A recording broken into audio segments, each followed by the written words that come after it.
order. So there's Bertha, you have to call her. And this is community dinner October 8th, thank you.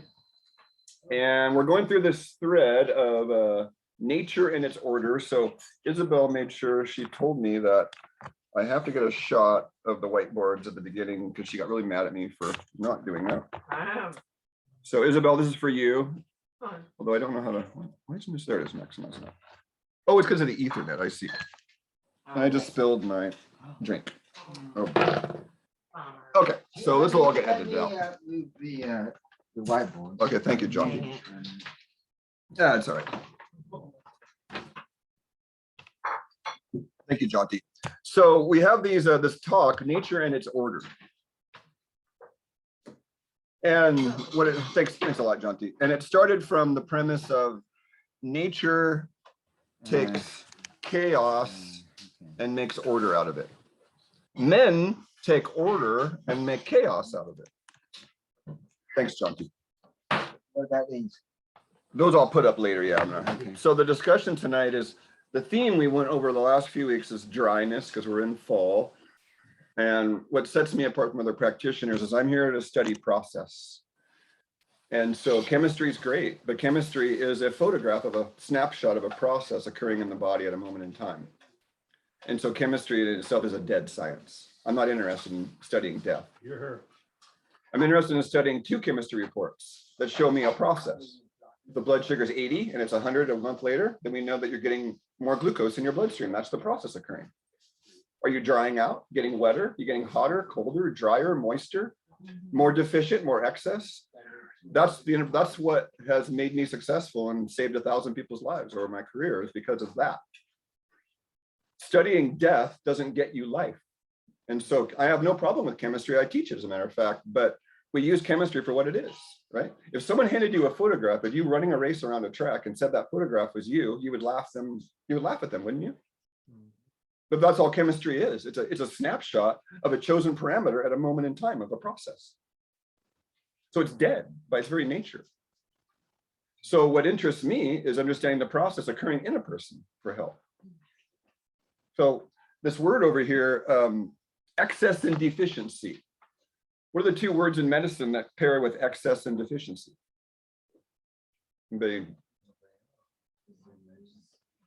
Excess and deficiency. What's the process of tearing the body down and building the body up? There's two words for it in medicine. Catabolic, Anabolic, catabolic. Right, so anabolic, building tissue, catabolic, tearing down tissue. So in other words, cortisol is a catabolic hormone. You get pain relief at the expense of your bone marrow, your adrenals, and your immune system. So it borrows chi from those systems to give you pain relief, and that's the price you pay for tissue teardown. When you eat consistently acid-forming foods, then your body takes calcium and minerals out of your bones to buffer the blood, because the blood is the sacred, it's sacred. It has to remain in a certain set of parameters. Your blood pH can change from 7.35 to 7.45, and they talk about acid blood. That never occurs ever in your body. By its very definition, the body can only go as low as 7.35. So when somebody says, oh, cancer is associated with acid blood, I laugh at them. Well, what fluid pH compartment are you talking about? The stomach, the large intestine, small intestine, mouth, plasma, lymph, bile? What pH pocket are you talking about there, ignorant one? Because the stomach should never be alkaline under any circumstances. The large intestine should never be alkaline under any circumstances. It functions best at a pH of 6.5. The small intestine should never be acidic. It functions best at a pH of 10.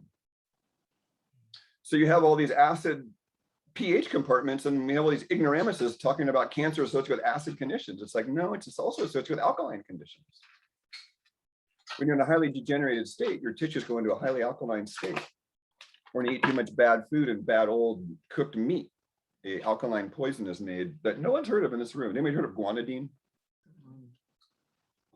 It's a tissue poison, very alkaline, causes a lot of pain when you eat too much cooked meat and cooked dairy. And it's an intestinal toxin. And we talks about it.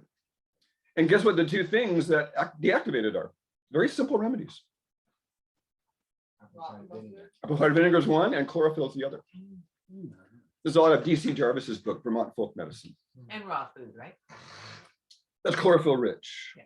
But those were the specifics that Royal Lee, and as I was telling a practitioner, younger practitioner earlier today, I said, most of your best health knowledge was made from 1890 to 1950. And then everything since 50s has been plagiarized and repeated. There's been very little original thought in nutrition and health since 1950. And deflected. And deflected and bullied and ostracized and beaten down and, you know, and shamed. And What about the ancient Chinese knowledge? exactly. Oops. That was before. Wow, that was quite a splurge. Repeated. That's the arrogance. We asked about ancient Chinese, and we believe that we sit at the top of this evolutionary pinnacle right now. Look around you, folks. We're actually at the bottom. You know, so what I'm here to teach is, like, I studied with true masters, like people that fucking mastered their craft and mastered themselves. We have very few people in our lives running the show who have mastered themselves. And it, like Heidi over here was saying, you know, I feel insulted by what's occurring out here. My intelligence feels insulted. So I'm going to scream and yell and punch back and love back. Because, you know, it's tough to fight somebody who's loving you, you know? You know, just really tough, good love. I'm going to give you a hug, we like it or not. So this time of year, I'm in a cleanse. We lead a fall cleanse. I'm going to take you to a screen share real quick here, those of you watching on the video. And this is kind of what you would see from the website. If anybody wants to see it, I can watch this later, I guess. So the cleanse page is up. And let's talk tonight is nature's order. And, you know, like, I'm going to talk about spontaneous cleansing. Last week, I made a statement that it was a difficult finding of mine because I was a big overeater. And you might ask yourself, why did the guy overeat? Why does anybody overeat? Comfort, trauma. Yeah. Inner comfort. Armoring trauma, right? Didn't want to feel my trauma from early life. And yeah, I've been there with the best of you guys. I won't repeat it now, but so overeating caused some sets of problems. And all of us has what one of my teachers calls, we have a poison path. Every one of us has a certain poison we like. Caffeine's a poison. Cigarettes are poison. Alcohol is a poison. I mean, smoking excessive cannabis with a pipe and a joint, I'm sure is poisonous on, you know, all the carbon. Let's see, what else? What other poisons we got? Sugar. Sugar, refined sugar. So why is refined sugar a poison? Everybody talks about it, but, you know, why is it actually poison? It's a refined molecule. It sucks nutrients out of your bones and vital organs when How? you metabolize. How? By being so deficient that your body needs help to digest it. Yeah. How? It stresses insulin. It pours out too much insulin. How? In your blood. It's an unbalanced molecule. In order to be processed, it's got to pull those nutrients out to make a balanced molecule, but then it can be processed properly. Okay, let's write this right. This is why my business is called Health Alchemy. So you look at the periodic table. What is sugar in the periodic table? Pure white sugar. What is it? What are the three elements it's composed of? Carbon, hydrogen, and oxygen. That's it. Choke. Carbohydrate, a hydrated carbon. H and O and C. The hydrated carbon. And it's not necessary for life. Protein and fat are necessary for life. We've been duped. Carbohydrates are not necessary for life. And we overeat them. And it causes this insulin process. And so when you eat refined sugar or refined white flour, same thing. You're getting this big load of carbon, hydrogen, and oxygen. And what are those three elements? Let's see, carbon is acid forming. It forms carbonic acid. Hydrogen forms hydrochloric acid, and it's very reactive. You make hydrogen bombs and shit. And then oxygen's an oxidative free radical in its own right. So you've got an acid reactive molecule written all over it. And the body goes, get the alkaline minerals in there. So raw sugar cane, for example, always comes with a lot of potassium. That's the clue, is your high sugar foods always come with potassium. And that's the alkaline element to buffer all that acid. That's why you want unrefined sugar, raw sugar ideally. And why do you want raw sugar over cooked sugar?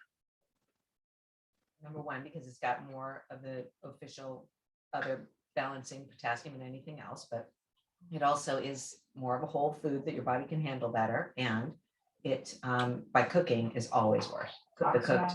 Why? Why is cooking always worse? Process. Well, if you're gonna denature the enzymes, Right. minerals. Denature enzymes, okay. And what do enzymes do? Help them Helps digest. break down food. Breaks down. All right, good. You're on the right track. So one of my teachers says, Stuart White, actually, the guy from Texas, said, enzymes cause every reaction in the body. So even thinking requires enzymes. So now brain fog makes a lot of sense. If you have a lot of cooked food, a lot of refined foods, a lot of stress, all your enzymes are used up over here. You got no enzymes to think. So true. And so your raw sugar has the enzymes in it to digest the sugar present in the sugar itself. Raw milk has the enzymes. You can't be lactose intolerant and drink raw milk. Why? Because the lactase enzyme is therefore in raw milk. So you can't claim I'm lactose intolerant on raw milk. You can't say that. So there's another issue at play in most people, and that's protein digestion, or they're just not set up the way the cows have been raised the last couple hundred years. We have GMO cows, And you cook unfortunately. it on top of it. And they cook it on top of it. No wonder we're reacting, I mean, what do we got now through Miller's Farm? I mean, they got camel milk and sheep milk and goat milk and water buffalo milk, and I heard you used to drink horse milk. Yeah, horses my in Europe. Horse milk and pig milk. are Horse very milk and good. pig milk. Really? What's it matter? Wow. What's it matter? Exactly. Yeah, Why not they're all dogs? mammals, Why not rat milk? Pretty funny. Imagine milking a horse. Yeah, that's- Very tricky. Cat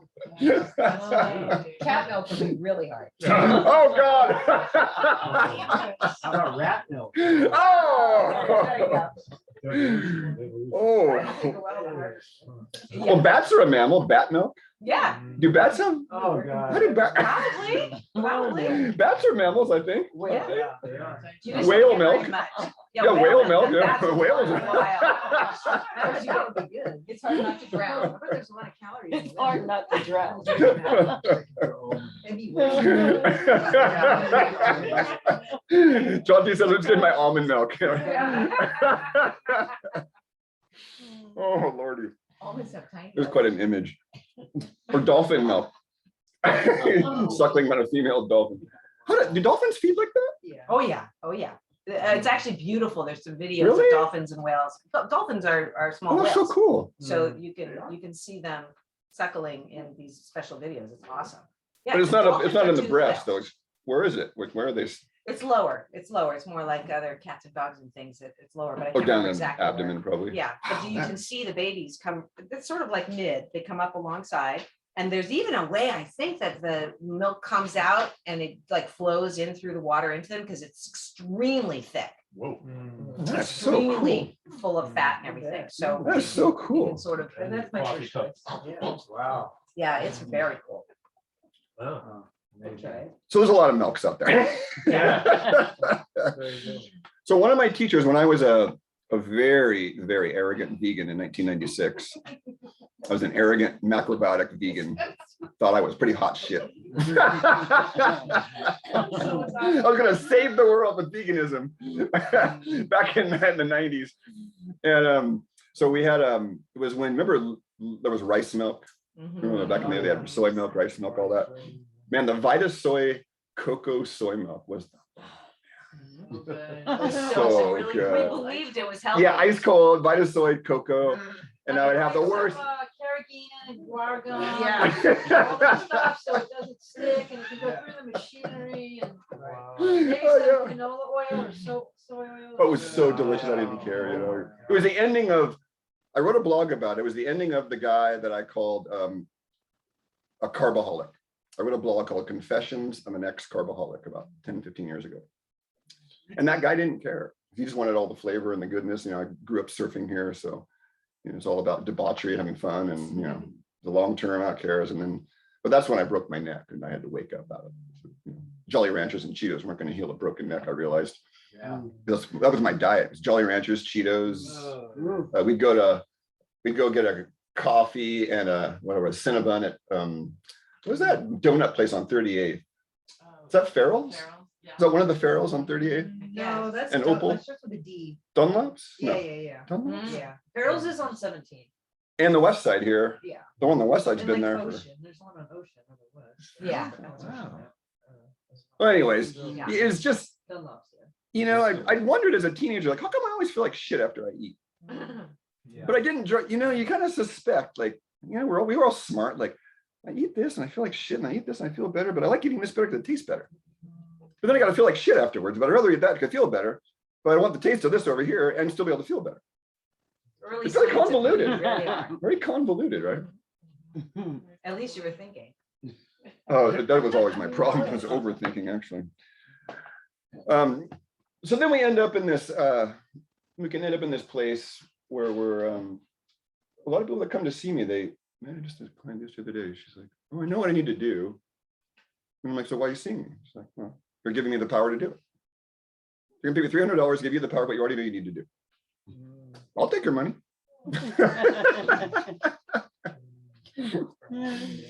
It's like, I knew what I needed to do, but I needed to hear the words 20 plus years ago from Elsa Echeverry, this acupuncturist, and I was having this horrible sugar cravings after meals. Every meal I had these, just, I mean, tremendous sugar cravings. And she just kind of went, oh yeah, it's just the yeasty beasties. They just want to be fed too. And I, what?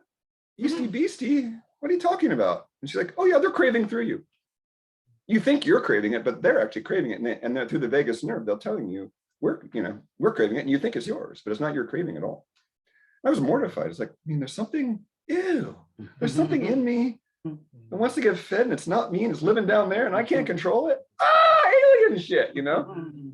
Yeah, you're excreting chemicals into your blood to make you crave the sugar. That's right. Yeah. I told you guys the story of 3 hours of when I started getting out of this. You know, football Sunday was my day, and my big snack platter, and I would just eat and pass out like a drunk. And I was making alcohol with my sugar because I had so much yeast in my body. Wow. I was drunk from my own alcohol. That's why I never craved alcohol, because I could get there myself, the sugar. Wow. And there's lots of naturopathic doctors that talk about people getting pulled over for drunk driving, not having a drink. That's right. Whoa. Well, I went to a lot of keg parties too here in Santa Cruz when I was a young man, and it was really, the correlation was direct with the men. The men who liked alcohol didn't like sweets, and the men who liked sweets didn't like alcohol. I started asking around.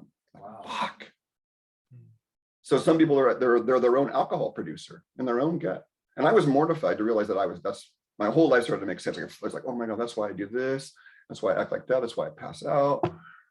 And then I was confronted with my dysfunction very suddenly with her. And so it took me 10 years to get off of wheat from that moment. 10 years. I'm a Taurus. I seek pleasure. What can I say?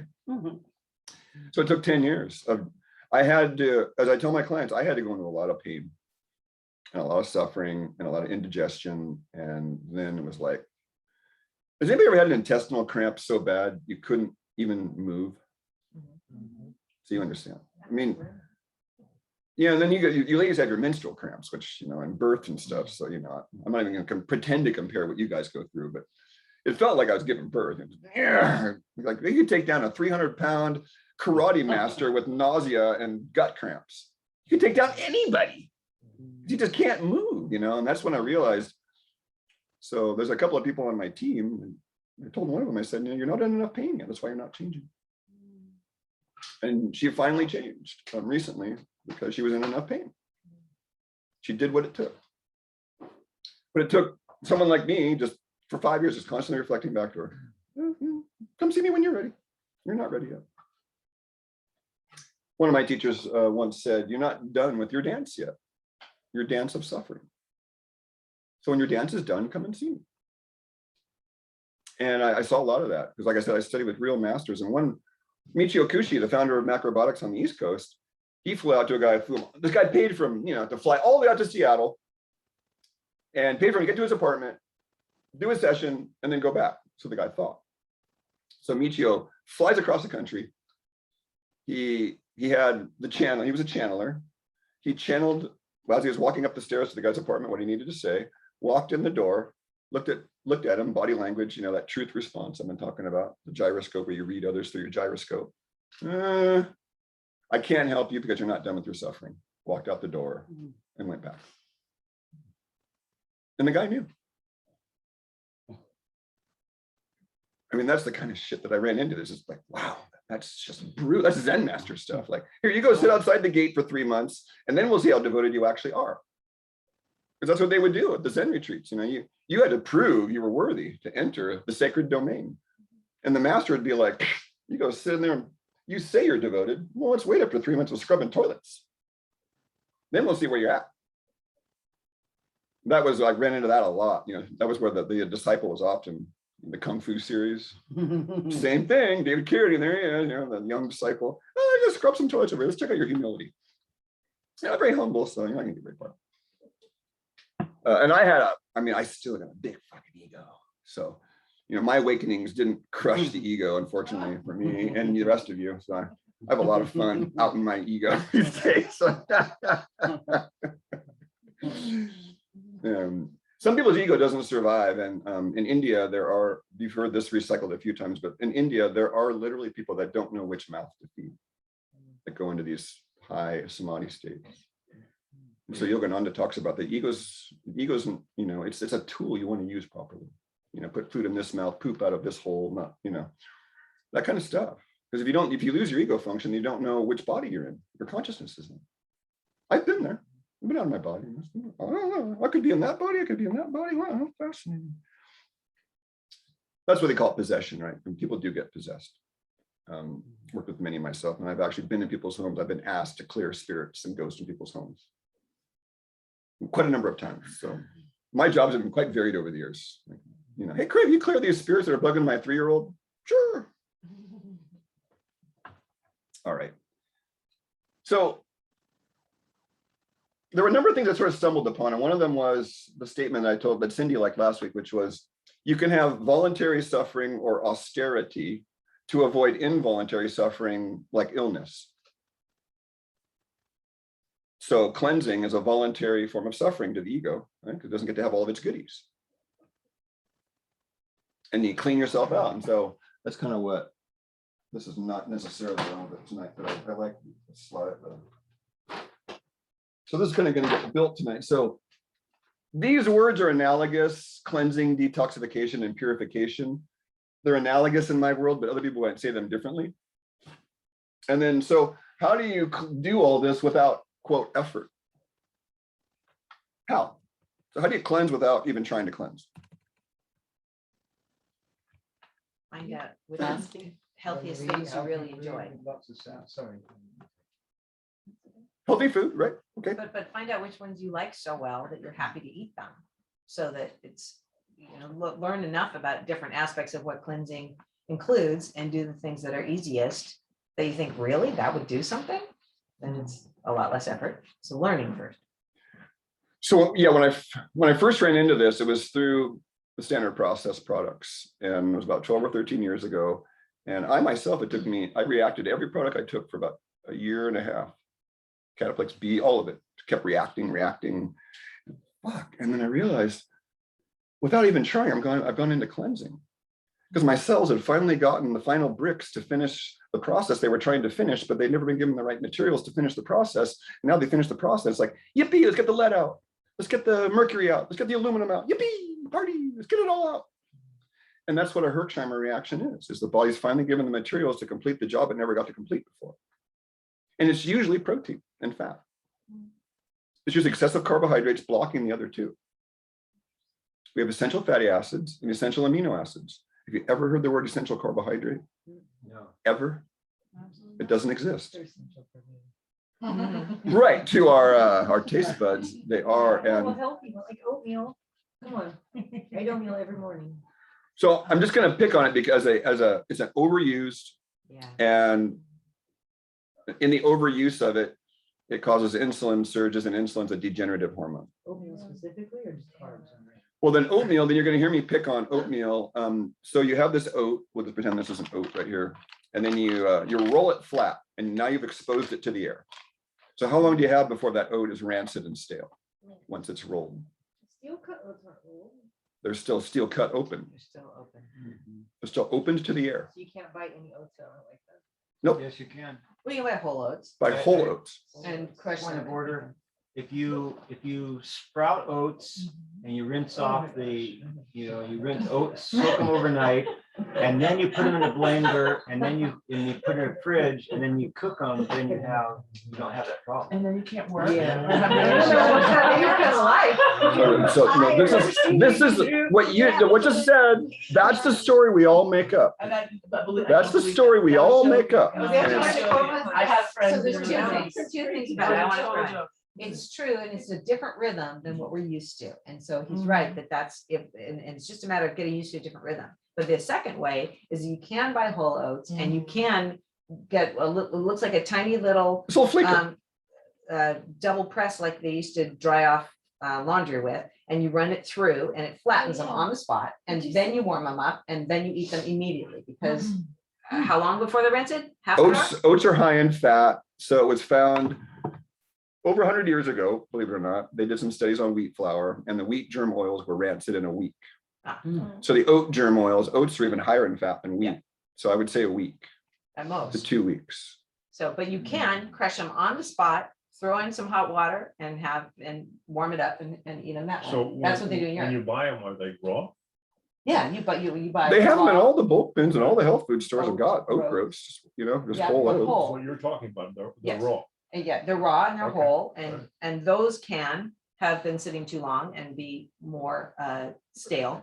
But the possibility is that you can get them whole, run them through that and eat them immediately, and then it's fine. And that's not hard. It's just turning a crank, having the tool. The only problem with that, you still have the coating on the oat that That's true. demineralizes your body. But So- you can still soak them before you do that.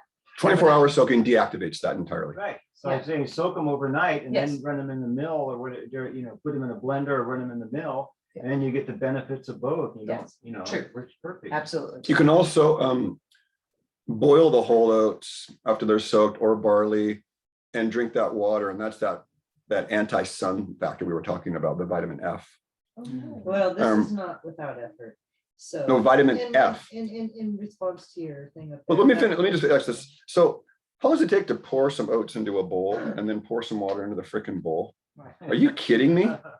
Are you kidding me? It's 30 seconds. Oh, that's so much effort and time to soak my grains. Are you fucking kidding me?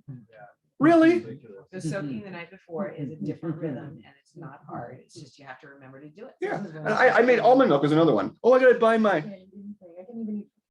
We're doing those canned rice milks. Remember the can, back to the soy milk and the rice milk. I didn't finish that conversation. So I thought I was all right with my vegan rice milks. I asked my teacher, I go, so what do you think about a raw almond milk versus this rice milk that's been pasteurized here? And he goes, that pasteurized rice milk is no better than pasteurized cow milk. And I just blew my socks off. And then that challenged my Vita soy rice milk thing. And it was back to enzymes. If it's pasteurized and cooked, it's dead. Yeah. Which means you're using your metabolic enzymes you need to clean up cancer and clean it and keep your body clean. You're using it for digestion. That's why people get cancer, is too much cooked food. When I see elevated white blood cell count on a lab report, they're eating too much cooked food, especially cooked protein. I just ate raw tuna for dinner. It's like, you gotta eat some raw protein. You pretty much have to. And in the end, if you don't pay attention to this, then, osteoporosis can make clients. Osteoporosis, I go, well, it's a 30-year process of you not paying attention. Because osteoporosis isn't overnight. It takes a long time. And even then, there's no cause to worry because bone density has nothing to do with bone strength. Birds have very undense bones, pretty strong. So don't buy their horse shit. No, because anyway, they're selling you Fosamax. They're playing for the drug, osteoporosis, Fosamax, which makes your bones more brittle like chalk. It's retarded. And I'm saying it on film. It's retarded. Those of you watching, don't be a retard. Oh, sorry. Not PC. PC, we'll edit that up later. Oh boy, something in my mouth. So I have a sheet here of some ideas of detox helpers. So if anybody wants one, I have a detox score sheet. If you want to take a detox intake form, you can see how toxic you are. It's called the toxicity questionnaire. I quite like it. We have a little handouts of them, just give them out to people. Say where they find them on the website.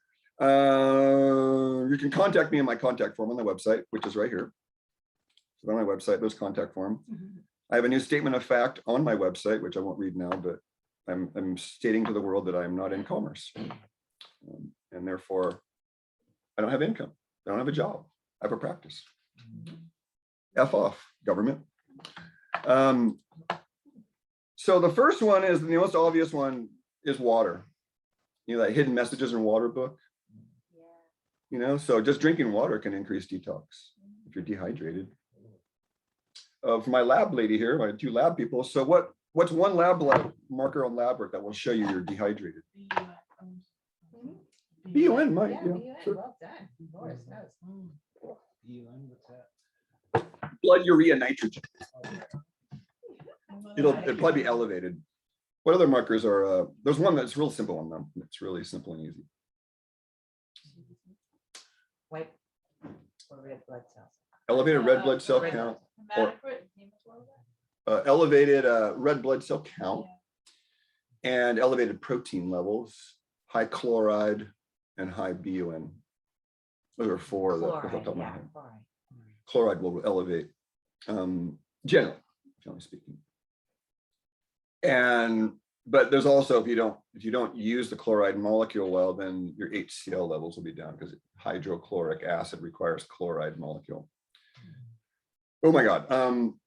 So water is the mother of all life, and therefore it's the mother of all process of detoxification. It's kind of like having a bunch of stuff on a table there, but no wagon to take it to the next house over. So you got all your stuff there, but there's no carrier. See, the water in this sense is a carrier from one tissue compartment to another. And so you need your wagon with your horses, right, to get it off to the next site of use. So with the standard process line, that's what my point is, that you can start. I want to go down the list really slowly so you can let some of this sink in. So water is one. I mentioned the supplements, but I'm going to come back to that. What's the next one? Sleep. Sleep, yeah, getting adequate sleep. Probably top of the list, close to water. Detox time extraordinaire. And it's passive. Between about 10 p.m. till about 2 to 3 a.m., the body is storing the blood in the liver and the spleen and purifying it. So if you're awake during those hours and eating, then you're not purifying your blood for the next day. You're just not. So I have clients that they're musicians, and one guy was up till 2 or 3 in the morning every night. And I told him he had horrible allergies his whole life. And he's like, "You're going to help me beat my allergies." And I go, "Yeah." Then he goes, "Oh, by the way, I'm up till 2 or 3 in the morning every night. I can't help you." And he never got well. He was just on palliative, you know, he'd all his histamine products and my allerplexes, but he never got well because he never purified his blood enough to care to get to bed early enough. You can't break the order of the universe, what my teacher said. The order of the universe is digestion's most active from 6 a.m. to 2 p.m. What are all these intermittent fasters doing? They skip that window and eat at 6 p.m. when the digestion's least active. So many people skip the 6 to 8 a.m. in the morning. It's probably the most important time to eat is an hour after waking up. I didn't do it today. I've been done it for about 8 days, and I've been hypoglycemic and crabby. And then I had a steak and a salad today about 2, and I was like, what the fuck was I thinking? You're drinking mate and taking fiber and cleansing supplements, and I'm like, I forgot the most important thing was getting freaking calories in my body, you know? So I just read a piece from George Goodhart. Some of you might be familiar with Goodhart's work, and he did a whole piece on hyperinsulinism and hypoglycemia. And in his opinion, most car accidents and mistakes people make mentally are due to low blood sugar states, in his opinion. And that really struck me today. But it's like, boom, fuck. So keeping your, so that will also affect your sleep. There's a little, so if your blood sugar, it likes to kind of go like this. You know, it cruises along about 80 to 90, ideally. It stays in that range when you're not eating. And then you might eat, it might go up to about 200. And then you want this nice slow rate of falling back, because the adrenals are involved in this regulation. And so if the blood sugar goes too high above a certain level or too low below a certain level, then the adrenals set off an alarm. Say, get that blood sugar back in its normal range because it's killing me, especially if it drops too fast, too much. And you won't ever see that on a blood work, because if it drops from 200 to 100 in an hour, that's good. If it drops from 200 to 100 in 3 minutes, that's a problem. That's called reactive hypoglycemia versus regular hypoglycemia. It means the insulin's working too well. And so the blood sugar drops too fast. And then there's a shakiness, sweat, irritability, all the things that come with low blood sugar states. And when you wake up in the middle of the night, whether it's 1 a.m. to 5 a.m., and you wake up thinking, that's what that is. It's a reactive hypoglycemic episode in the middle of the night. And the body wakes up because you have to use stress hormones to elevate the blood sugar to keep yourself alive. And so the adrenaline gets a surge, and then a cortisol surge comes in behind it. And if your liver isn't working well, it can't break down those hormones fast enough. And so they keep recirculating and you're up until the liver can finally process them. Is urinary frequency part of that? Like if you wake up and you're. Well, it's a stimulus. And so if the body can't get the relaxation factor back, then any stimulus could keep somebody awake. And it may not, in this case, the urination is the trigger, not the hypoglycemic element, right? But either way, if you can't get back to sleep, then there's a lot of questions that I got, when is it chronic? Because if you're waking up between 2 and 3, that's lung time. So where's your grief? People that wake up between 2 and 3, it's like, you got some grief that you haven't resolved. We need to look at that. If it's like early in the morning, like 5, that's large intestine, which could also be grief, but there could also be a toxicity element with that. I'm gonna move on a little bit. So that's a really important factor, is it's why my aches and pains go away when I finish eating earlier. And people often will say, well, I'm not hungry in the morning, Craig. And I counter with, okay, tomorrow, finish eating at 3 o'clock in the afternoon. You'll be hungry when you wake up. You're eating too freaking late. You're eating too late, and the foods are rotting in your stomach all night because it's not supposed to be digesting at night. Great. I got to ask you, what's ideally the latest you should eat? 3 hours before bed. 3 hours before bed. Okay. What if you sleep during the day and work at night? Then you're going against the order of the universe. Quit your job. Yeah, exactly. I had a guy over in San Jose quit his job for that reason. He was on graveyard 12 to 8 for 15 years, and he looked horrible. I'm not going to mention his name because I ended up firing him because he was a jerk. And it was because of those 15 years in graveyard. That's why they call it graveyard. That's right. You go to the graveyard. Yeah. The other problem that musician had, and earlier you were talking about, was that he was working or staying up between 10 and 2, and that's when your body produces melatonin, which is essential for like 500 different processes. So that's another part of the equation. Melatonin is also an antioxidant on some level. It's quite fascinating. And it's the furthest upstream you can go. The pineal is like as far upstream you can go. The next one is the woo-woo 7th chakra shit. So as far as the endocrine tree, the pineal is the top, then hypothalamus, then pituitary, then you work your way down to thyroid and adrenals. But the top of the HPA axis is pineal, yeah. And that's what the fluoride whole thing is in the water, is to make us, we don't have access to that, because that's our inner wisdom. That's what connects us to like everything. Yeah. What do you think is an ideal length of a non-eating window, like 12 hours or? 8 hours. Varies by the person, but I've got a few people that are eating 1 meal a day, and I like the window. Eat your breakfast 7 to 9 a.m., have lunch 12 to 2, and then if you're really toxic, then stop. That's the Vipassana silent retreat people, the Goenki part. That's what they do. When you're doing their silent retreats for 10 days, you eat breakfast and lunch, and you have tea and fruit for dinner. Yeah, there you go. Right? Makes a lot of sense. You're sitting a lot anyways. The Vipassana, all you're doing is you're sitting, you're walking in Kinhin, which is a special meditative walking, you're eating and sleeping. You can't journal, you can't listen to music, you can't read books. They wouldn't let me do yoga. I got caught doing yoga in the bushes and ostracized on day 3.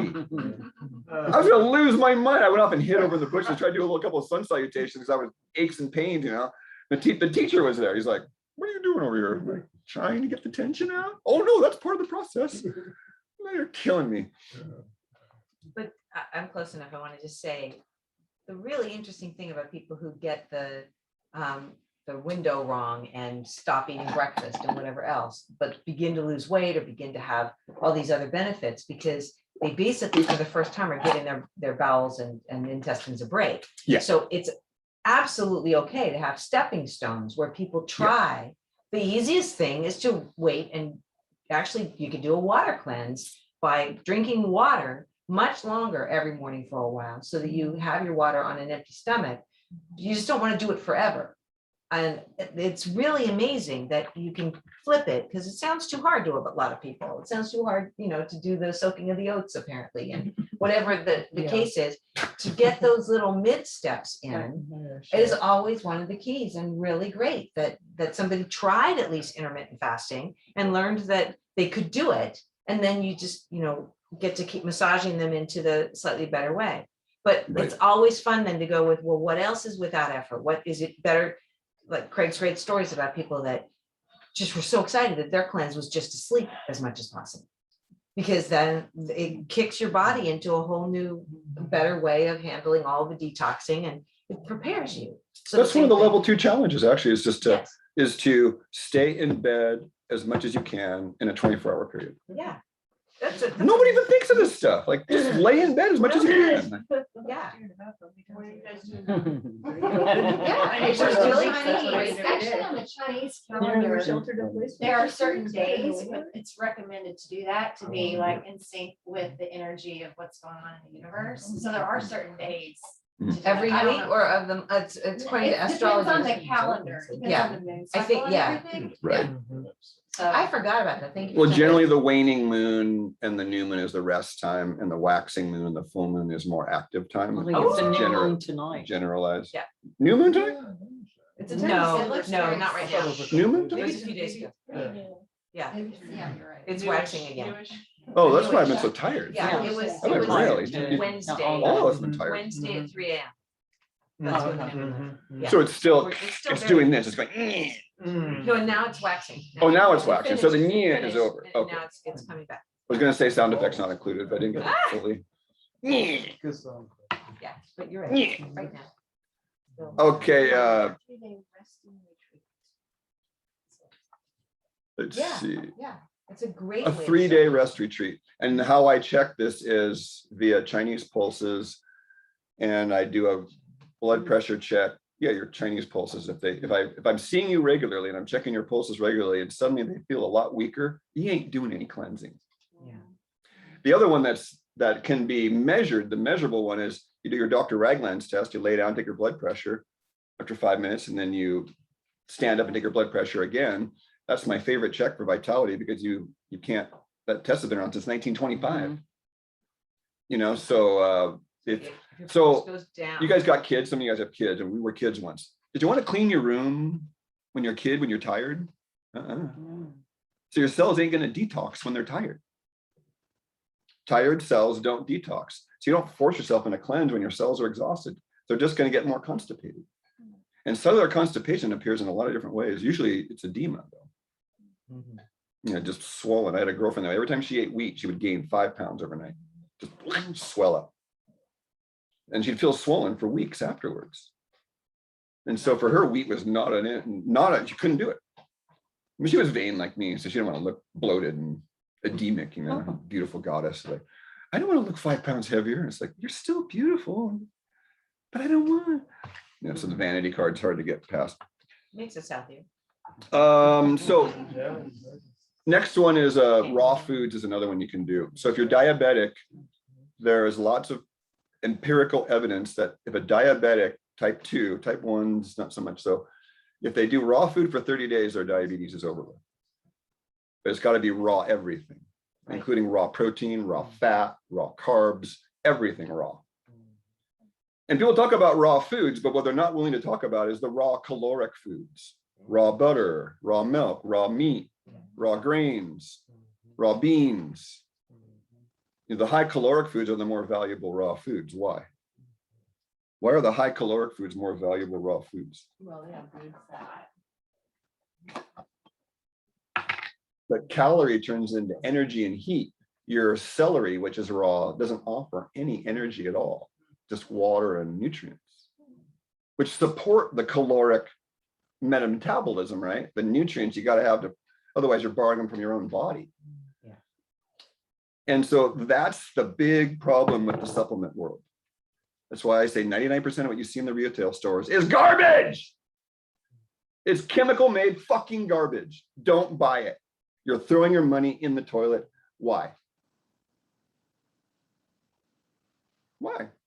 Your body can't use it. Can't use it. That's a simple answer. Yeah. Can't use all of it, just pieces of it. What else? It's There's made a of lot- You have to toxins. do a lot of work to digest. Do a lot of work to digest it, which is chi. It's fractured or poor quality. It's fractured, poor quality. Good, good.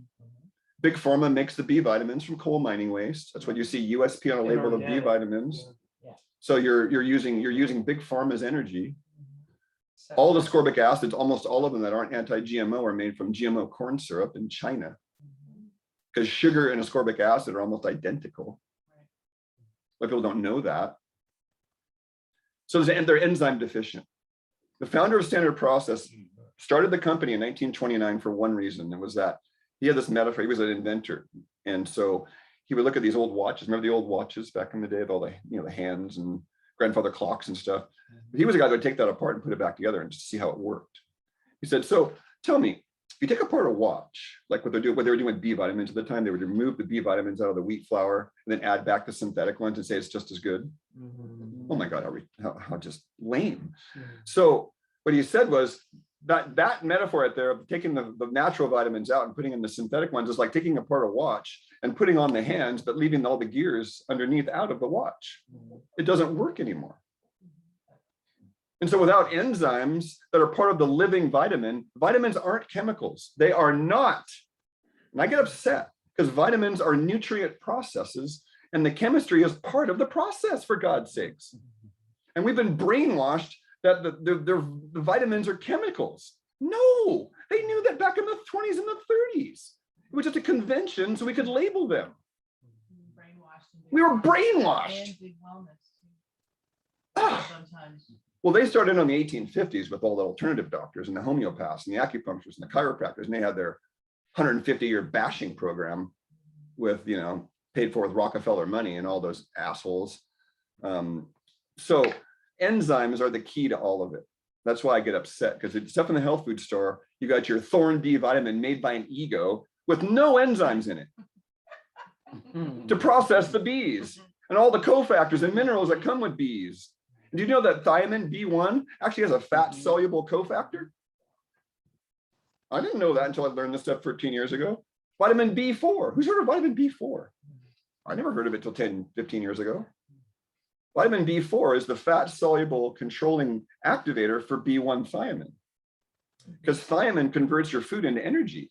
And that's what's in all the energy drinks is thousands of type the RDA of thiamine B1. And guess what that does to your nerves?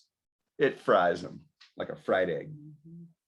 So 5-hour energy, lots of caffeine, lots of B1 without the B4, which is the yin controlling factor to keep the fire from burning up your nerves. Now, Wikipedia has vitamin B4 on it. Pigeon heart block factor. What the fuck is pigeon heart block factor? So they were studying all this from 1915 to 1930. And these Rockefeller cronies were all figuring out how they could make these vitamins out of cheap chemicals. So tocopherols were made from GMO soy. Ascorbic acid was made from GMO sugar, corn syrup, whatever they could use. The bees were made from coal mining waste. Same thing, they're spraying in the sky, refined coal mining waste. And they're just refining it different ways. And then we're calling these vitamins and spending money on them and peeing out 99% of them. That's why the RDA for calcium is so high at 1,000 milligrams. Because they know you're only going to absorb 5 or 10% of the rocks they're giving you. Most of the calcium supplements are just ground up rocks.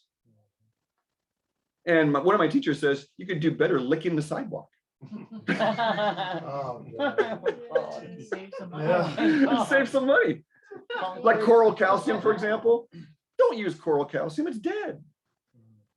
It's rocks. Live coral calcium, I don't know if they even make such a thing or if that's around, but I don't want to grind up the coral reef anyway. It's a living reef, I'm making vitamins out of it. We need coral reefs, So the enzymes are part of when you get more enzymes in your body. Remember, enzymes speed up the rate of reaction in your body. So if you're slow and constipated and your cells aren't pooping out and taking in new nutrients well, then enzymes will start speeding that up. And then the cells are going to go, no, you haven't been constipated for 5 years. Now I can just poop out all this lead that's inside me. Mitochondria is lighting up, That was another new one I just learned a few months ago. Blew my mind. You have this model of the cell, there's one mitochondria in it. Not true. There's thousands of mitochondria, like in brain and heart cells. There's not one mitochondria in our cells, there's many, many. And another little secret, you know that spicy flavor with raw cabbage and raw onions? Well, that's sulfur. It's called a thiol, and that's very related to glutathione, which is your cell mitochondria energy. So the best out of all of them that I've been able to isolate that's not horrible is watercress. Raw watercress increases thyroid function, which is energy metabolism in its essence. And you know, watercress is growing up at Wilder. It grows in every spring. It's growing over on its beach, where the dog beach is. It grows right down where the water's coming down. Wherever you see water in this county, you'll see watercress because it grows in the water. And it's very spicy raw. Arugula would be a substitute, like arugula is kind of pica. But that spice is what feeds your cells glutathione. And it's about as cheap as it gets. Very cheap. They're talking about this, like, what do you take for the jab? You know, you got the jab and N-acetylcysteine and glutathione. It's like, no, eat raw foods from nature. Nature's wisdom is how you're going to overcome this, not from some man-made ego recommendation. Oh, I think NAC. Well, what about the resources of the whole universe? What about getting NAC from watercress and raw foods? That NAC they're giving you in the pill doesn't have enzymes associated with it. So again, you're more deficient by taking the pill because you got to use your own enzyme store to process the chemicals. So taking synthetic vitamins, you end up more deficient than if you wouldn't have taken them in the first place. Are there any cooked foods that are, you know, like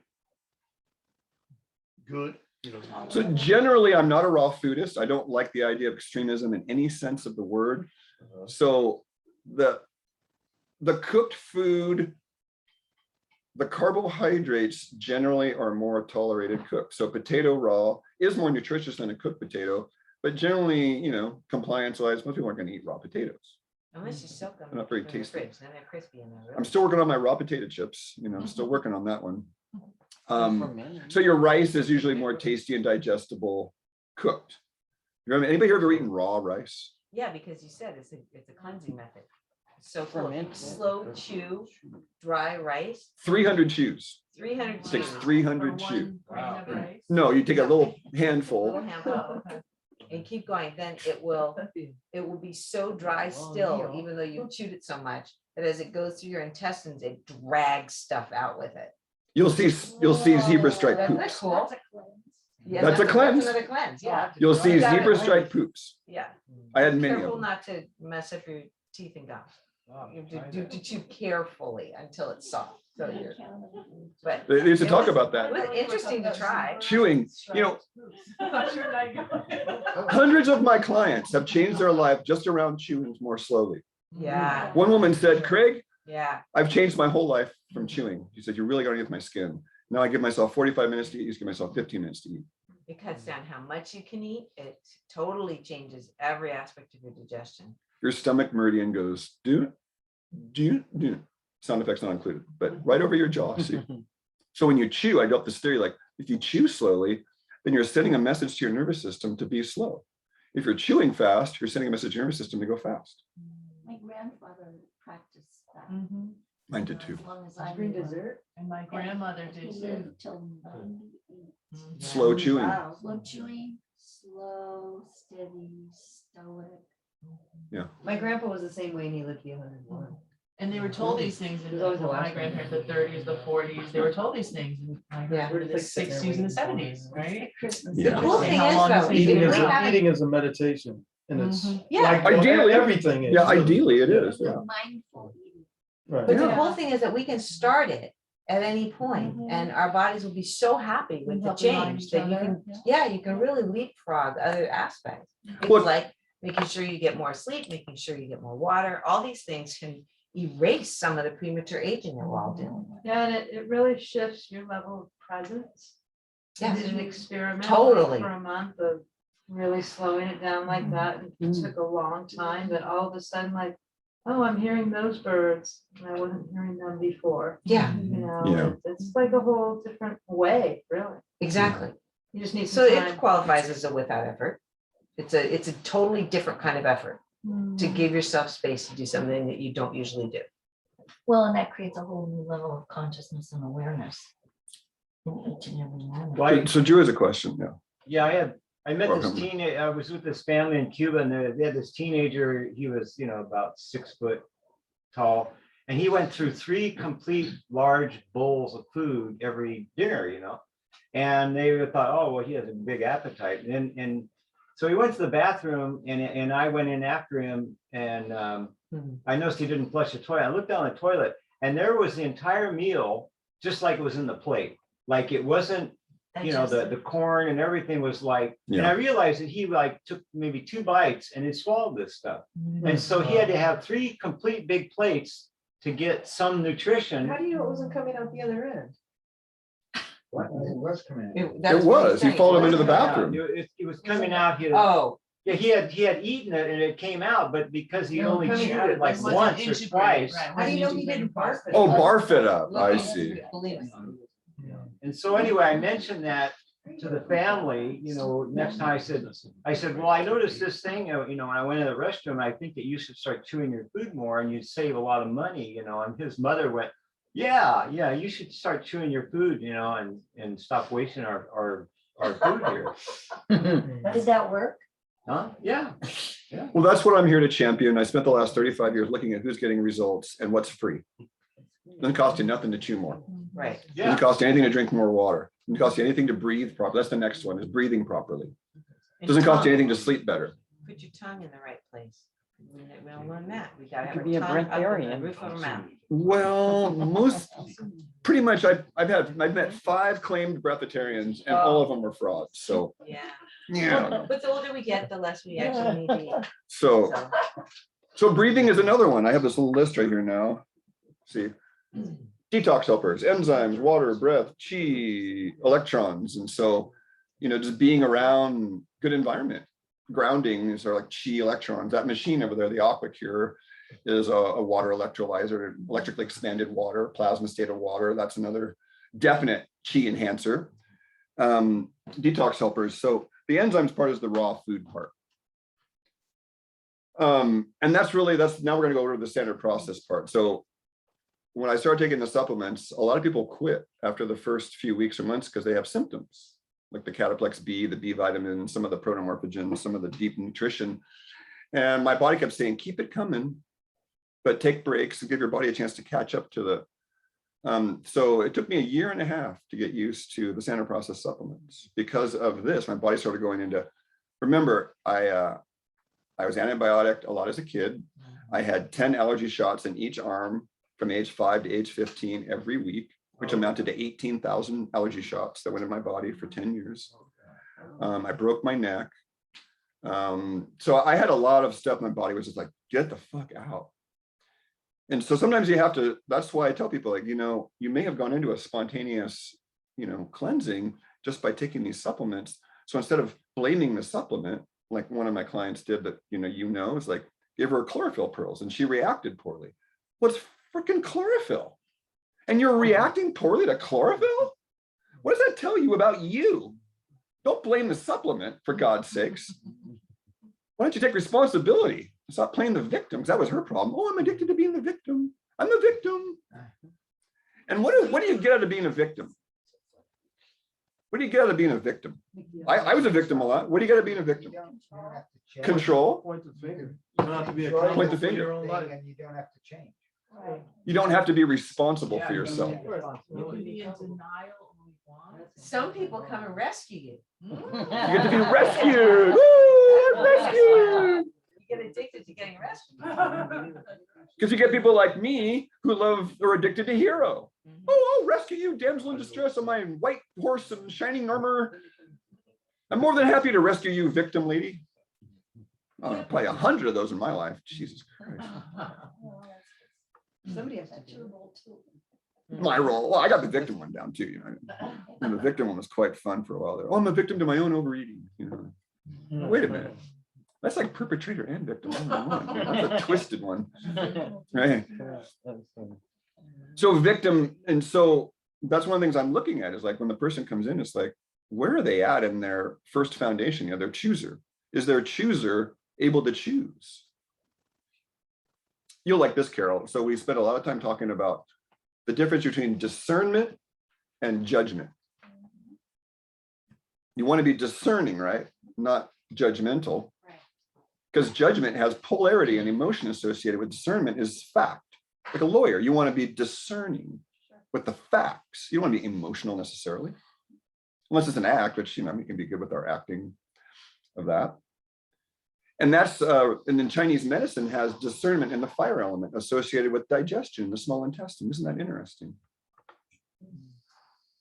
If you don't digest well, then your enzymes go down there and you can't think properly because all the enzymes are downstairs. You have no discernment. Because all the chi is down there. Been there, done that. We've all done it.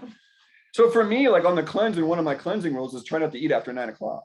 Because I noticed I always feel better if I get done eating before 9 instead of teaching till late and then having a snack at 11:30 and thinking, oh, I'll be okay. You have to talk to those yeasty beasties. Oh, yeah. No, well, there's another process. There's even better one that makes clients smile. And it's what I call future Craig veto. And future Craig veto is you just insert your name into it. And I learned that living at Janet Blazer's house. It was a Santa Cruz Sentinel writer. I was living with her son when she moved down to Mexico years ago. It was when I had my first community dinner. We had a ping pong table for the table. I put a big sheet on a ping pong table. And, and discernment, judgment, Janet Blazer. Oh, fuck, I lost my digression. I'm sorry. What was I saying before that? With the sun. With the sun, that, There's something about Something about eating after 9 o'clock. yes, yes. Oh, right. So I was working, doing a lot of body work, and I wouldn't get done with my shift till 9:30, get home about 9:30, 10. And then I was in an addiction with chocolate because I was single. So I'd have chocolate for the endorphins about 9:30, 10, take a bong hit, eat some snacks, and then continuously wake up in the morning feeling like shit. And so digress 10 years past that, I'd done a meditation where you do a meditation with, you're driving down on the freeway and you meditate on the person returning from the journey and how the journey went. So you contact your future self with your present self to find out what your future is going to be, right? So I realized I was laying there and that whole meditation popped in. It was like, hey, morning Craig is always mad at night Craig. That's right. Morning guy is just pissy. So then I realized I need to have morning guy veto on those evenings, right? You're like, hey, morning Craig, what do you think? Is it okay if I have a little chocolate? No. So then I call it future Craig veto. I love it. I'm gonna use it. It works. Yeah. And it costs you that much money. I tell you. Well, unless you get hooked up with the AI and this is then jab, then they'll hook you up to the 5G upstairs and then they'll choose for you probably. Not to mention those yeasties are really trying to vote. Ooh, and yeasties love radiation. Uh-huh. Yeast loves Oh, radiation. yeah. Yes, it does. And the sugar. So but I figured that was an entertaining story. So future Carol veto, future Jonty veto, future Heidi veto. Yeah. Hey, future Heidi, what do you think in the morning? Don't do it. Please, don't do it. Good I one. love that. I love it. And that was because of a mistake I kept making over and over again. I still can't eat chocolate to this day. I had it every night for almost 2 years. It was like, it just blew me out. I can't even eat it anymore. I don't eat any sugar. Good for you. I just never liked sugar. Mhm. What No. about fruit? Okay, I want to fruit in a second. I want to go back to, so there are, when you cook food, you make it more digestible at the expense of the enzymes and some of the damage. So the ideal way would be to cook your food enough so you can break it down, but not so much as you're damaging it towards out, And so fruit is loaded with nutrition and fructose and sugar. So it's a two-edged sword. A lot of people that want to lose weight don't realize you'll never lose weight eating fruit on a cleanse. So if weight loss is a goal on a cleanse, you've got to get the fruit out. Outside of that, I don't have any problem with fruit except for yeast and fruit that may have been picked, too old and yeasty or moldy. Mold. Do you have a context for the fruit question though? Well, just like for breakfast, like if you have a smoothie for breakfast, like, is that do you recommend that's a great way to start the day, or do you recommend other ways to? Good question. Yeah. So I'm going to start off with one step back. And generally when people come in to see me, the first question I want them to explore is, how do you feel an hour to 2 hours after you eat? And so everything is couched on that. If the smoothie gives you good energy an hour or 2 hours after you eat, then it's probably okay, because your body's putting energy into processing whatever it is to get energy and resources back. It's like high finance. You want a return on your investment. So the body invests energy and resources to process to get something back, right? So if you don't have more energy when you're done, that implies your return on investment is poor. And the confusing part is that it can work for a while and stop working. Let me finish this thought. And then there's thermal energetics. So fruit is cooling. So in the middle of a January day where it's raining and cold, that ain't the time for a fruit smoothie. Okay. An 80-degree morning over in San Jose, 8 o'clock, that's the time for a fruit smoothie. Yeah. Okay. But you don't want to have a cooling substance on a cooling day. Right. And so that's where it's couched in that context right there. Sure. So what are our winter fruits? I'll get to you. What are our winter fruits then? We have winter fruits that grow here. Citrus. Apples. Citrus, apples, because they're Apples stored. are- Well, I had a friend, he left his apples on his tree until the spring. Yeah, He would just leave them on the tree. they don't always all stay, but you can leave them there at least through January most of the time. Persimmons. Paul's usually, Paul would always leave the Granny Yeah. Smiths on as long as possible, because the Granny Smiths are sour and they get sweeter when you leave them on the tree longer. Plus, it's like refrigeration, that anything that stays on the tree, you can leave the oranges up. We don't have freezes around here really, you know, we have Right. little freezes, but so citrus, Persimmon. persimmons, apples, pears, pomegranate, Mhm. kiwi. Don't forget kiwi. Don't forget kiwi is right up there with pineapple and papaya for those enzymes, those proteolytic enzymes. Mm. I've digested a steak down to hamburger helper mush by surrounding it with kiwi. That's how strong the protein enzymes are in kiwi. So how lucky are we? We have like what, 8 to 10 kinds of fruit in the middle of the winter. Wow, we're so lucky. Yeah. You go out to what about Massachusetts in the middle of the winter? You ain't getting no fruit. No. You probably put your apples and pears in the root cellar, your persimmons, all your fruits in the root cellar with your root vegetables. And then here the Eskimos, they would just, when they killed an animal, they would just throw it in the snow for the winter and cut chunks out of it when it was needed, you know, like, oh yeah, we need some of this. Cut a chunk out of the frozen flesh, you know, free refrigerator. Okay, now. So I want to go back to, you mentioned fruit as yeast. Is that correct? Yeah, inherently. I've never heard of that before, so. What's got yeast in the outside? Candida would then not be improved. Would be aggravated. Yeah. I went a year without fruit. I had one cherry in cherry season. I had one bite of an apple in apple season. I had one bite of a peach in peach season. One grape in grape season, just to keep myself in alignment with the season. But I had candida that bad. Yeah. It took me a year without fruit to really finally get underneath it and start to beat the cravings. Interesting. I never heard of that. That's how you make good sourdough bread, is you take your sourdough culture and you go out to the grapevines when the grapes are got the mold growing on them, and you kind of just dust that yeast off into your sourdough culture. It's a great way to get a sourdough culture started. When your body looks for sugar, let's say you're not doing fruit, and your body searches for something sweet. So some of you have missed that. We had a whole series of talks, 3 or 4 of them, about how we evolve through our gut bugs cravings, how our gut biology evolves is how we evolve, because they're ultimately craving everything. We think it's our cravings, but it's actually the biology down below that's craving, and they crave through us. And so one European author's contention, Gunther Enderlein, specifically says, in his opinion, our soul is tethered here to this planet by our gut bugs and its desires, is his contention. It's fascinating. I don't know I subscribe to that necessarily, but wow, it's a little disempowering, right? It's kind of disempowering. Like, I mean, I'm stuck here because of my gut bugs desires. How hideous. What does that do to your ego? Yeah, that's a good question. It's a hit. Yeah, what a hit there. Wow, yeah.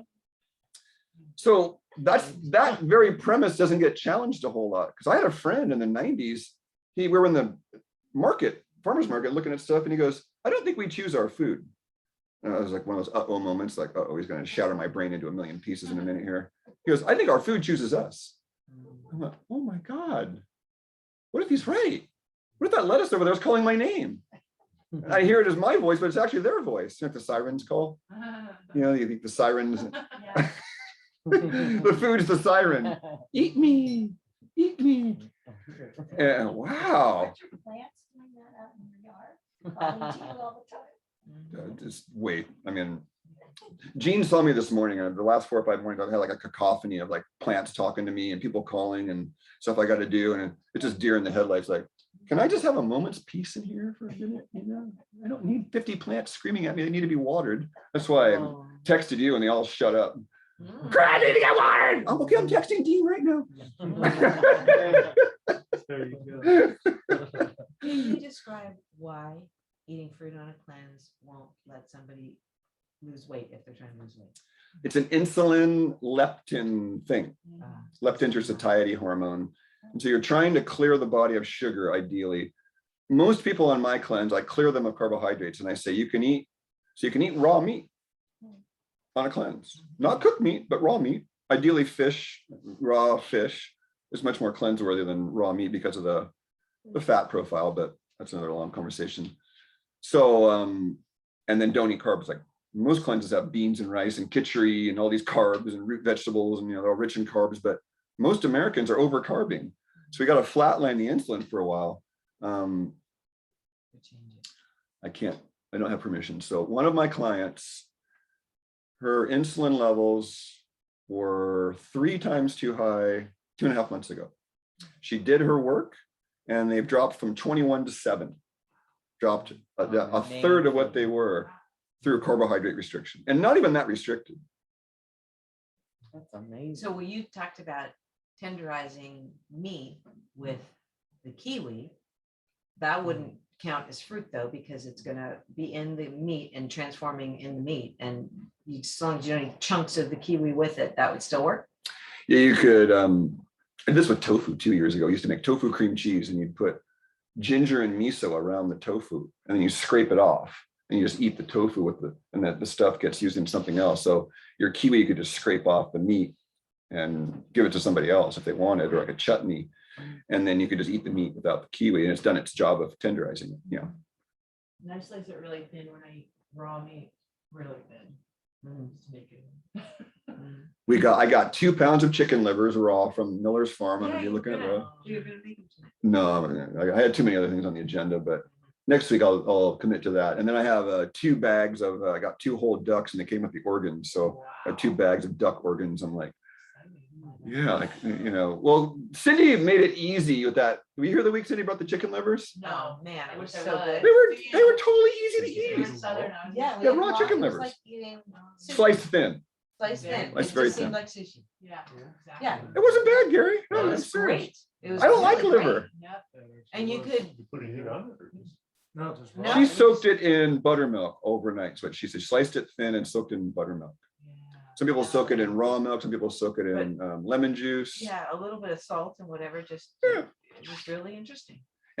But when you cook it, it gets rubbery. So it Yeah. actually is better raw. Yeah. Yeah. You don't want that rubbery. I mean, you ever had liver and onions? Yeah. Ugh. Actually, no, I love it now.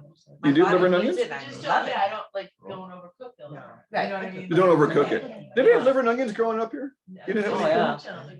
You weren't a liver and onions person? No, Carol? no, Me? Yeah. My parents make it, but I didn't eat it when I was a kid. No, Yeah, I didn't as either. adults, we can like it better, like I do. Yeah, I think I Because we really need it more. I'm like a pate. But you've been making that, I love pate. I love raw liver. Yeah, pate's I'm great. crazy over it. And actually, Yeah. someone at the Wednesday Farmers Market who put some goat cheese over it, and she puts it in little jars, and I was like, what?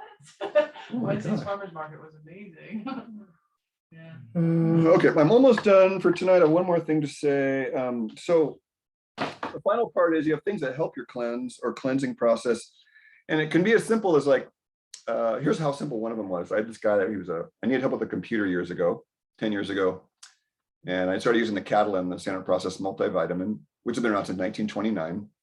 And so I gave this guy a tiny little bottle, it's like a little 90 tablet bottle. And he might have lasted a week or 2 weeks at most. And he'd help me out, so I gave him to do it as a tip. And then he calls me up like 2 weeks later, and it was like a crack addict. Dude, I don't know what you gave me, but I finally had good energy for the first time in my life. Get me another bottle ASAP. I'm like, I just told you, like multivitamin. So he was that deficient. I saw what he was eating, it was like, like a 7-Eleven burrito, Slurpee. Yeah, I was just going, what the fuck? I saw his lunch and I was like, I'm gonna give this guy a multivitamin, he's dying over there. But that's how Roy Lee invented it for his mom, right? right? His mom had a lung problem and breast cancer, and he cured her with that multivitamin of both in 1929. That's why he did, because he wanted to own a Volvo dealership, a Saab dealership. His dream was to own a Saab dealership in 1929. He was a dentist like Weston Price.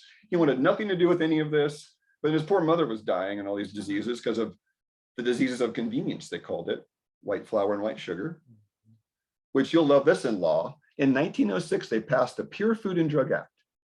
Harvey Wiley, the last head of the FDA, last true one. And the Pure Food and Drug Act stated that anything with white flour and white sugar should have a cancer-causing label on it. In 1906, it was never enforced because, you know, He got smeared. the grain conglomerates were out there. Harvey Wiley was ousted out of office in 1910. And then in 1922, he wrote a book called Crimes Against the Food Law. And that book never even made the libraries. It has an ISBN number and everything. Can you buy it out of print? You can still get it. SeleneRiverPress.com has a lot of these books in archives, or ifnh.org, International Foundation for Nutrition and Health, IFNH. And they're both founded because of Royal Lee. It's because of Royal Lee, the founder of Standard Process. Many people consider him the top nutritionist of the 20th century. I would. He was meeting with Price. Him and Price were Bernard Jensen. They had study groups you never hear about. Oh my goodness, that's amazing. Yeah, a lot of these men and women were meeting in secret. Wow. You know, kind of like, because it was like the church is after him. You know. You know, heresy. Oh, you're talking heresy. You're talking natural vitamins. You heretic. Underground. AMA and ADA rejected. Oh yeah. So then to end it tonight, then this what inhibits us is this chart. Too much dry inhibits detox. Too much damp. But what's too much damp? What do I say when I mean too much damp? You can't answer because you know. What is too much damp in the body? What does that look like? For digestion. For digestion, sure. Water retention could be. Mucus. Mucoid plaque in the intestines, mucus. Fibroids, tumors, lipomas, those are all dampness. Inside the vascular part too, or no? Dampness in the cardiovascular system would present as atherosclerosis. Dryness in the cardiovascular system, well, in the nervous system would present as multiple sclerosis. The nerves, the sheath around the nerve, the insulation cracks, and then the electrical charge bounces out. And that's why when you say move finger, this other one moves. Because the impulse has been contaminated by the brake and the insulation. That's a dry problem. What's a sign of damp versus dry in the tongue? You can answer. I can answer that. So, well, dampness is like a thicker coat, and you see it more at the back of the tongue. Would you say a damp tongue's bigger than a dry tongue too? In general? Yeah, thicker and bigger, yeah. Swollen. So bigger tongue usually damper. I mean, think about it. A creek that's full will be swollen. A creek that's losing its water is going to run very slowly, right? And be smaller. Okay, great. The next one down there is hot and cold. So extreme cold seems obvious. Your enzymes don't even work in extreme cold. Nothing's working fast. Extreme heat. So extreme heat, you're working too fast. So what would be an extreme, what would be hot in terms of the flavors? Which of the 5 flavors is the hottest? Spicy. Very good, spicy. Turns out hot, spicy foods slow down detox. Too much garlic, especially the nightshade hot peppers. They stop detox. Wow. Super important not to eat a lot of overly spicy foods. And I look at some of the, you know, the Latin cultures that eat a lot of salsa and hot spices. They're generally overweight. Yeah, that's true. And that's from inflammation from too many hot peppers.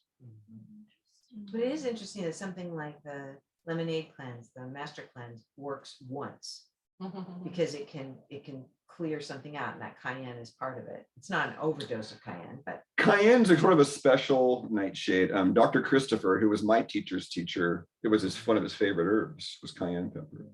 It's high in vitamin C.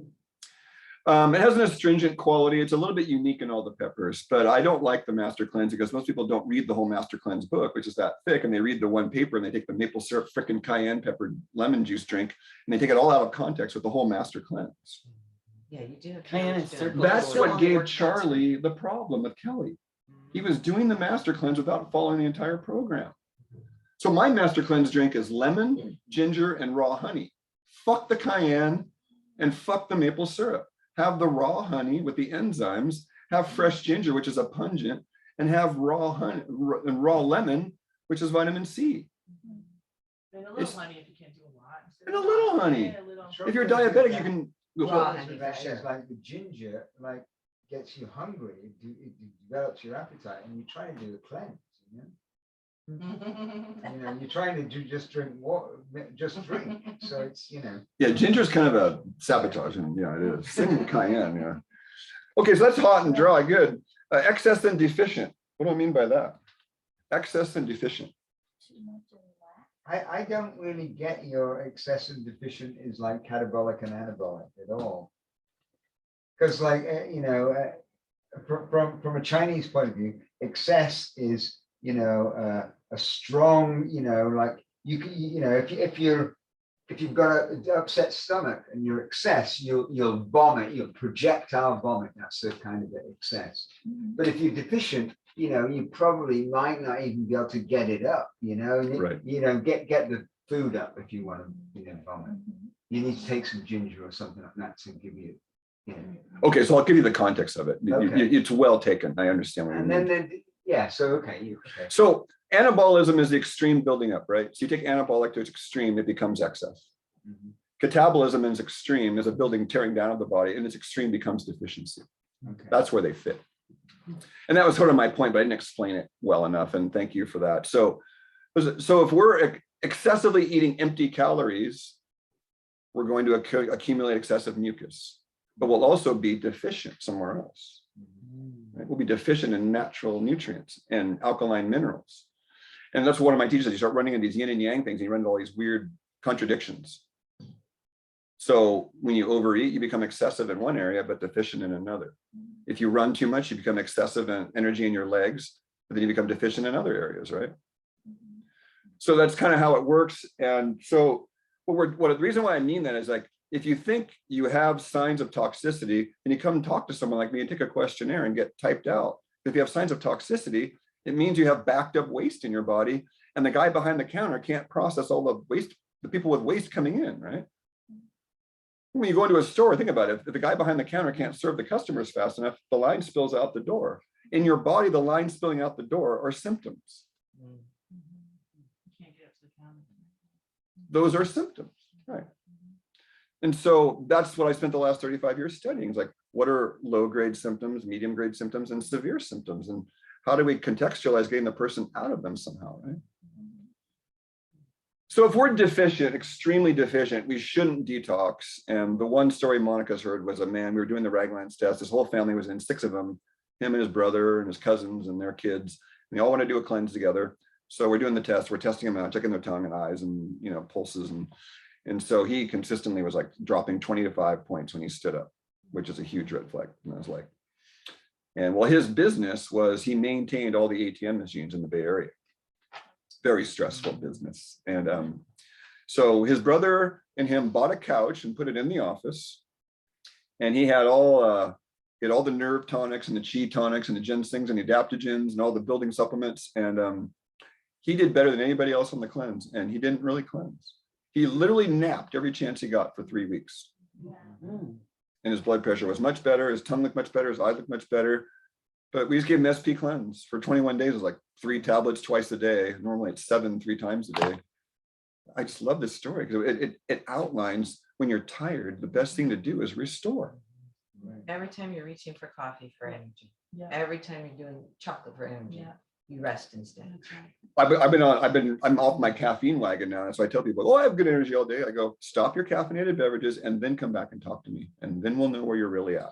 I'm still off caffeine from talking to all of you in March. I can't even believe it. Yeah, I'm Yeah, so that's happy. a big. You have more energy off of caffeine, for God's sakes. We have this, I thought, I would never it's the have same. much. I didn't have very much. You I had like should.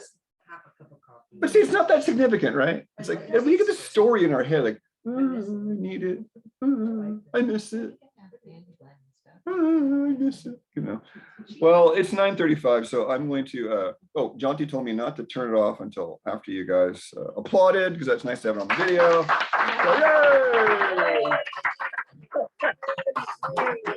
So, yay! And now we're gonna go now, and Bertha's gonna say goodbye for us.